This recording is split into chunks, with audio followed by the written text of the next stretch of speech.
श्री शिवाय नमस्तुभयम। दोस्तों, आप सभी लोग जानते हैं कि 14 जनवरी 2025 को है मकर संक्रांति और एक ऐसा दिन जिस दिन किए जाते हैं 14 दीपकों का दान, मतलब कि 11 दीपक जलाए जाते हैं। तो आखिर 14 जनवरी 2025 के दिन, मकर संक्रांति के दिन आपको 14 दीपदान कैसे करना है, 11 दीपक कहां कहां जलाना है और इसकी विधि क्या है, ये सारी चीजें हम आपको इस वीडियो में बताने वाले हैं। क्योंकि बहुत सारे लोग मकर संक्रांति के दिन जो है 11 दीपदान का दान जरूर करते हैं, क्योंकि इस दिन 11 दीपक को जलाने से हमें बहुत सारे फलों की प्राप्ति होती है, हमारी मनोकामनाएं पूर्ण होती हैं, हमारी जीवन की दुख और परेशानियां भी यहां पर दूर होती हैं। तो माताओं बहनों को मकर संक्रांति के दिन इन 11 दीपकों का दान जरूर करना चाहिए। हम तो सभी लोगों से कहेंगे कि आप लोगों को भी मकर संक्रांति के दिन ये 11 दीपकों का दान जरूर करना चाहिए। अगर आप लोग भी ये 11 दीपक जलाने वाले हैं तो इस वीडियो को जरूर पूरा देखिएगा, ताकि आप लोगों को पता लग सके कि आखिर ये 11 दीपदान इस दिन कैसे किए जाते हैं, कहां कहां ये 11 दीपक रखे जाते हैं और इसकी पूरी विधि क्या होती है। दोस्तों, सबसे पहली चीज, 14 जनवरी 2025 को ही इस बार मकर संक्रांति है। इस बार आपको कोई भी यहां पर कंफ्यूज नहीं होना है। 14 जनवरी मकर संक्रांति के दिन अब हम जानते हैं कि आपको 11 दीपदान कैसे करना है। तो देखो, 14 दीपदान जब हमें करना है तो सबसे पहली चीजें हमें 11 दीपक यहां पर तैयार करने पड़ेंगे। तो सबसे पहला प्रश्न आप लोगों का यहीं पर आता है कि जो 11 दीपक हमको लेना है वो किस चीज के लेना है, क्योंकि दीपक तो मिट्टी के भी होते हैं, आटे के भी होते हैं और धातु के भी होते हैं। तो हमें कौन से यहां पर दीपक लेने हैं? तो देखो, विशेष रूप से अगर आपके पास मिट्टी के नए दीपक हैं तो आप नए दीपक लेंगे तो ज्यादा बेहतर रहेगा। ठीक है, किसके मिट्टी के दीपक है ना। अब आप लोग ये भी पूछेंगे कि भैया हमारे पास पुराने मिट्टी के जो दीपक हैं वो रखे हुए हैं, क्या हम उनको धोकर प्रयोग नहीं कर सकते? हाँ, देखो, इस बार जो है मकर संक्रांति पर आप लोग वो पुराने दीपकों का प्रयोग नहीं कर सकते। अगर आप लोग बाजार से जाकर मिट्टी के नए दीपक लेकर आ सकते हो तो वो बहुत ज्यादा अच्छा माना जाएगा, पर पुराने दीपकों का आप लोग इस बार प्रयोग नहीं करोगे। मकर संक्रांति पर इन 11 दीपदान को करने के लिए, 14 दीपकों को चलाने के लिए, है ना। अब भाई कोई ये कहेगा कि भाई हमारे बाजार में तो हमारे घर के आसपास तो कहीं पर भी ये नए मिट्टी के दीपक नहीं मिल रहे हैं, तो हम क्या करें?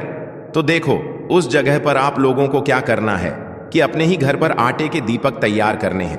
कितने? 11 आटे के दीपक है ना। जो आटे के दीपक आप लोग तैयार करोगे, जो आटा आप लोग गूंद दोगे, उस आटे के अंदर आपको कुछ नमक वगैरह नहीं डालना है। सादा आटा लेकर उसको गूंद कर फिर उसके मीडियम साइज के 11 दीपक यहां पर आपको तैयार कर लेने हैं। किस जगह पर? अगर आपके पास मिट्टी के दीपक ना हो, पर पुराने मिट्टी के दीपक नहीं लेना है, अगर नए मिल रहे हैं तो नए ले लेना, अन्यथा आप लोग सभी लोग जो है यहां पर आटे की दीपक भी तैयार कर सकते हो। इसमें कोई भी यहां पर दिक्कत वाली बात नहीं है। ठीक है, तो आप लोगों को क्या करना है? सबसे पहले तो 11 दीपक यहां पर आपको लेकर रख लेना है ना। अब 11 दीपक लेने के बाद इन्हें आप एक पूजन की थाली में या किसी भी थाली में आप लोग जमा कर रख लो। ठीक है, कोई भी एक बड़ी सी थाली लेकर उसके अंदर जो है 11 दीपक को जमा लो।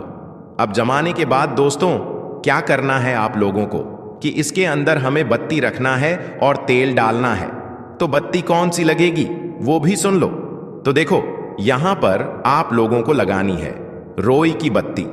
तो रोई की बत्ती लगाना है तो गोल बत्ती लगाना है कि लंबी बत्ती लगाना है। तो देखो, विशेष रूप से हम यहां पर आपसे बोलेंगे कि आप लोग लंबी बत्ती लगाना, गोल भी लगा सकते हो। पर क्या होता है कि कुछ बातियाब हम दीपक रखते हैं तो उनके लिए हमेशा लंबी बत्ती दीपक लगता है ना। और अगर आप लोगों को हम ऐसा बोलेंगे कि 6 दीपक गोल बत्ती की जलाओ, 6 दीपक ऐसे जलाओ, 6 दीपक वैसे जलाओ, तो आप लोग इसमें कंफ्यूज होंगे। इस वजह से हम आपसे कह रहे हैं कि आपको सभी 11 दीपक जो है लंबी बत्ती के यहां पर तैयार करने हैं। मतलब कि अपने ही घर में रोई से 11 लंबी बत्ती बनानी है। बाजार की लंबी बत्ती मत लेना, ज्यादा अच्छा नहीं माना जाता है। वो ठीक है, तो अपने हाथों से अपनी 11 लंबी बत्ती तैयार कीजिएगा और एक एक लंबी बत्ती एक एक दीपक के अंदर आप लोग यहां पर रख दीजिएगा। ठीक है, एक एक दीपक के अंदर आप लोग लंबी बत्ती रख दीजिएगा। अब हम आपसे ये मना नहीं कर रहे हैं कि आप गोल बत्ती नहीं रख सकते, आप गोल बत्ती भी लगा सकते हो, कोई दिक्कत वाली बात नहीं है। गोल लंबी जो भी बत्ती आपको लगे वो आप लगा सकते हो, पर अगर गोल बत्ती लगा रहे हो तो सभी दीपक गोल बत्ती के ही होंगे। लंबी बत्ती लगा रहे हो तो सभी दीपक लंबी बत्ती के ही होंगे। हमने आपको लंबी बत्ती का यहां पर बता दिया क्योंकि वो सर्वश्रेष्ठ यहां पर माना जाएगा। अब इसके बाद में बारी आती है कौन सा तेल हम इस दीपक के अंदर यहां पर डालेंगे। 11 दीपक के अंदर तो देखो सभी दीपक एक ही तेल के जलेंगे। ऐसा नहीं होगा कि एक दीपक आपने इसका जला दिया, एक दीपक उसका जला दिया, अलग अलग तेल का नहीं, सभी दीपक एक ही तेल के जलेंगे। तो सबसे सही मकर संक्रांति के दिन जो इन 11 दीपकों के अंदर तेल डालना माना जाएगा वो माना जाएगा तिल्ली का तेल। आपने सुना ही होगा मकर संक्रांति के दिन तिल्ली दान करने का कितना विशेष महत्व माना जाता है, तिल्ली का कितना बड़ा विशेष महत्व माना जाता है। इसीलिए अगर आपको पास इस दिन मकर संक्रांति के दिन तिल्ली का तेल अगर आपको मिल जाता है तो आपको मात्र तिल्ली का ही तेल इन 11 दीपक के अंदर डाल देना है। आपने जितने मीडियम साइज के दीपक बनाए उनको भर देना है। ठीक है, मतलब अच्छी मात्रा में जो है आपको तेल उनके अंदर भर देना है, वो कुछ समय तक जलते रहे।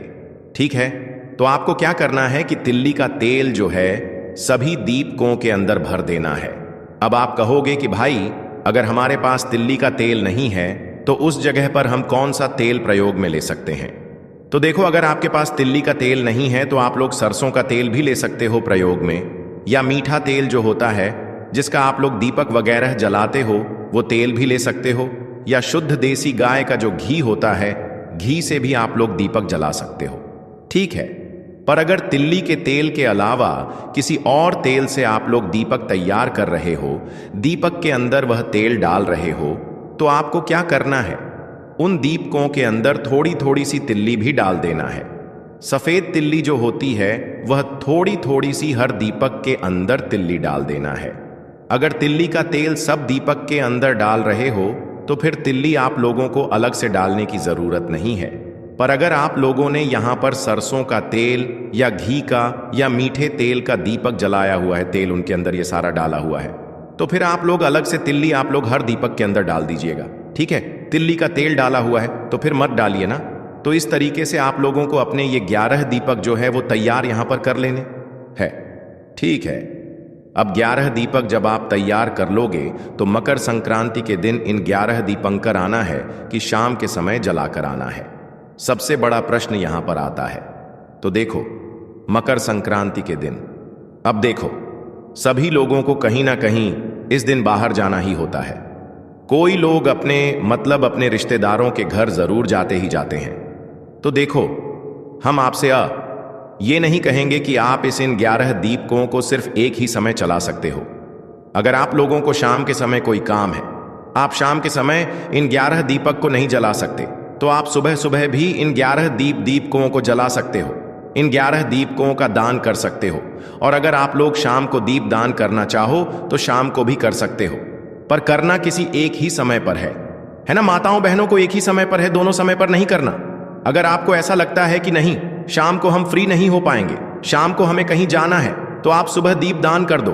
और अगर आपको ऐसा लगता है कि सुबह हमें कहीं जाना है, सुबह हम स्नान वगैरह करेंगे तो हम लेट हो जाएंगे, तो आप फिर शाम को समय दीप दान कर सकते हो। तो सुबह या शाम किसी भी एक समय आप लोग इन 14 दीपकों का दान मकर संक्रांति के दिन कर सकते हो।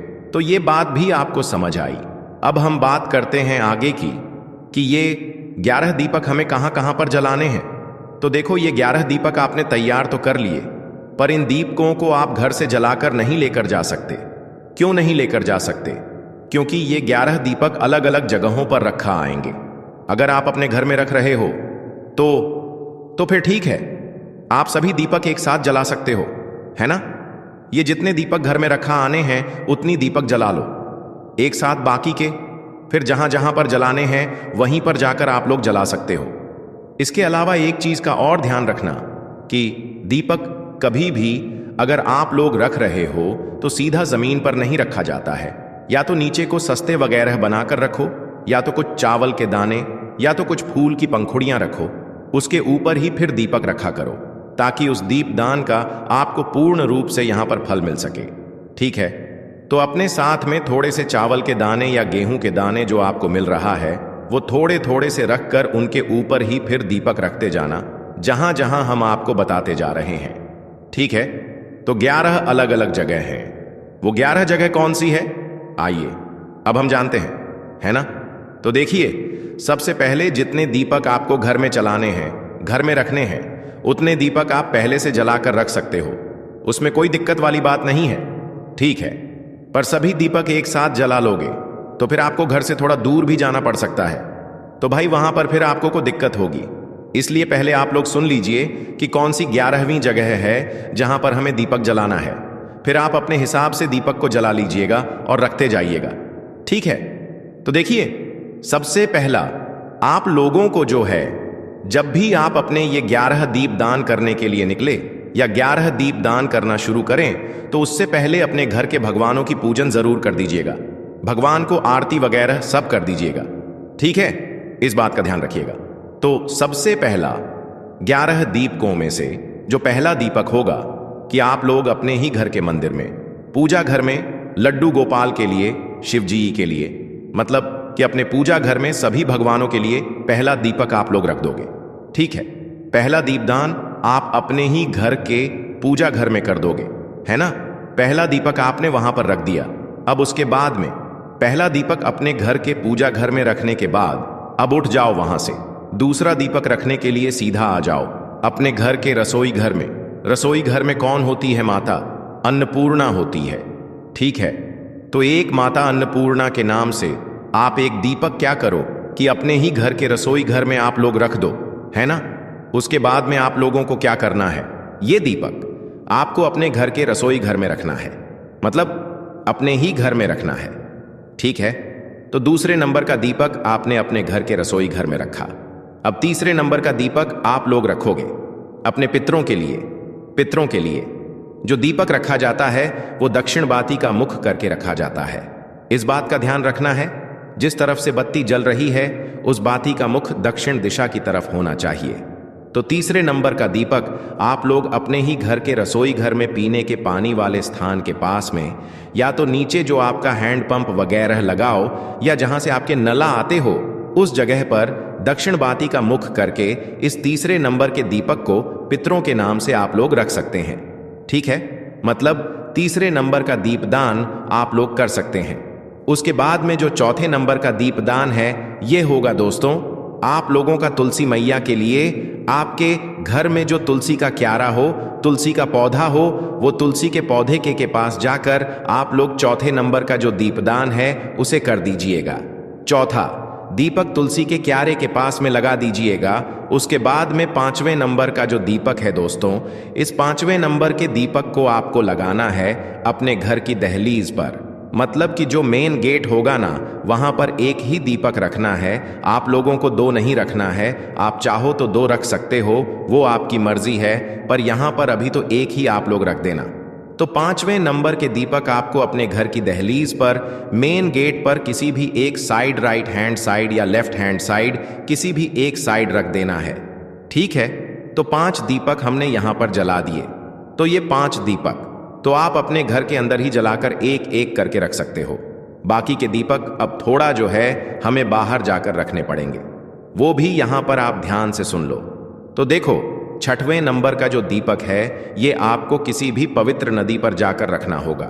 जो भी बहती हुई नदी है आपके घर के आसपास, जो भी पवित्र नदी है वहां पर जाकर आप लोगों को ये 6वें नंबर का दीपक रखना पड़ेगा। और अगर पवित्र नदी नहीं है तो उस जगह पर आप अपने ही घर के अंदर एक बड़ी सी थाली लेना है, जो कि आप लोगों की पीतल की या कांसे की आप लोग ले सकते हो।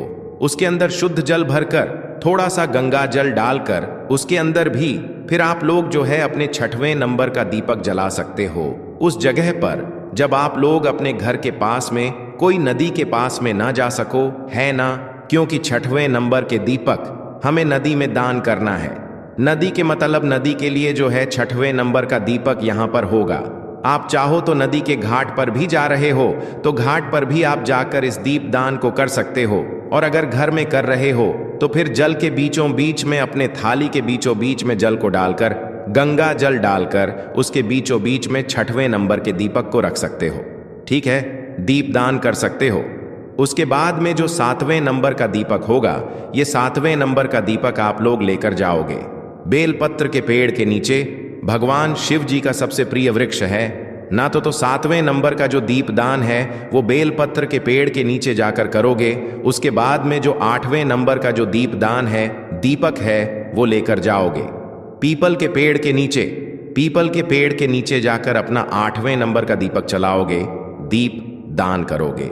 उसके बाद में जो 9 नंबर का दीपक है ये आप लोग लेकर जाओगे आंवले के पेड़ के नीचे, है ना। तो 9वें नंबर का दीपक आंवले के पेड़ के नीचे लेकर जाना और आंवले के पेड़ के नीचे 9वें नंबर का जो है दीप दान आप लोग कर देना, है ना। इसके बाद में आप लोगों को जो है 10वें नंबर का दीपक जो लेकर जाना है वो लेकर जाना है शमी के पेड़ के नीचे। शमी का जो वृक्ष होता है भगवान शिव जी का ही प्रिय होता है। तो ये 10वें नंबर के दीप आपको शमी के पेड़ के नीचे आप लोगों को रख देना है। उसके बाद में जो 11वें नंबर का आप लोगों को यहाँ पर मतलब जो दीप दान करना है वो करना है दोस्तों वट वृक्ष के नीचे। कहाँ पर करना है? वट का जो पेड़ होता है ना, बट का पेड़, तो वट वृक्ष के नीचे आप लोगों को 11वें नंबर का जो दीपक है वो रख देना है। तो इस तरीके से ये 11 दीपक आपको इन 11 अलग अलग जगहों पर रखने हैं। अब दोस्तों आप लोगों में से पक्का बहुत लोग ये कहेंगे कि भैया हमारे पास कुछ कुछ जगहें तो हैं पर सभी जगहें नहीं है। हमारे पास आंवले का वृक्ष नहीं है, शमी का पेड़ नहीं है, गौशाला नहीं है, वट वृक्ष नहीं है, या आपके हिसाब से आप अलग अलग चीजें बताओगे कि हाँ हमारे घर के आसपास ये सारी चीजें नहीं है। तो उस जगह पर हम लोग क्या करेंगे? तो उस जगह पर भी आप लोग एक काम कर सकते हो। देखो जितनी चीजें हमने आपको बताई है 11 जगह हैं। 11 जगहों